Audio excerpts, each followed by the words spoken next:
Macmillan Audio presents The Andy Cohen Diaries, read for you by the author.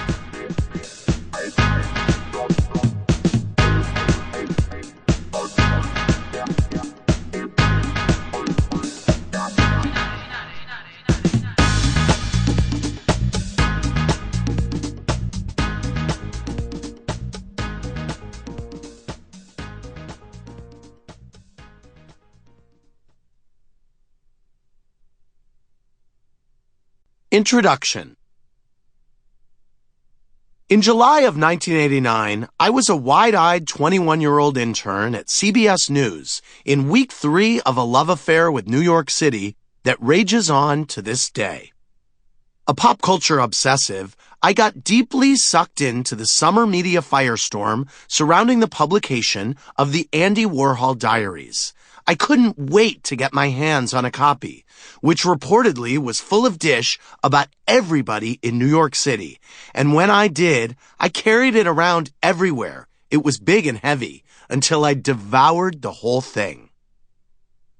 I was already a big fan of Warhol's art, but through the book I was completely drawn into his incredibly glamorous world. I grew up in St. Louis, and Warhol took me places I'd only fantasized about.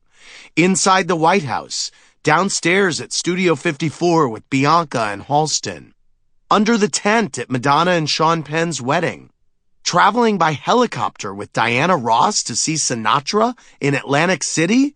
11 years of this stuff.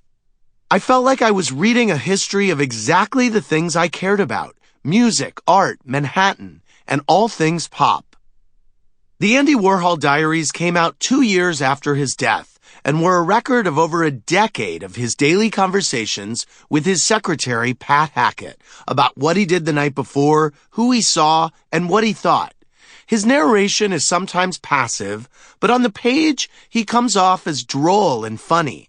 And if you read it closely, there are clear hints of exactly who he is, what he valued, and how he lived his life. The diaries got slammed by some critics as being nothing more than a vapid assortment of name-dropping and celebrity bashing. But to me, it read like a pop culture time capsule, with an overlay of commentary from a man fascinated by all facets of celebrity. I'm obviously no Andy Warhol, but I too am intrigued by celebrity and spend most of my nights out in New York City. 26 years after Warhol's Diaries ended, I'm now a TV producer and host with my own front row seat to a world not many get to see, in a city that I love. Now I'm going through today's versions of the doors that I fantasized about opening when I was reading the diaries all those years ago. The city has changed a lot since the days when he was on the scene. It seems to me less glamorous and debauched, but no less fun. For years, I've told my stories to friends and wished I kept a diary. Time and motivation were always an issue, and I needed a Pat Hackett to help me launch and record my own pop diary. I found her in my friend Liza Persky, a seasoned talk show producer who's used to culling stories from celebrities on the phone, and a friend who got this project off the ground with me by recording the first season, fall, of this book.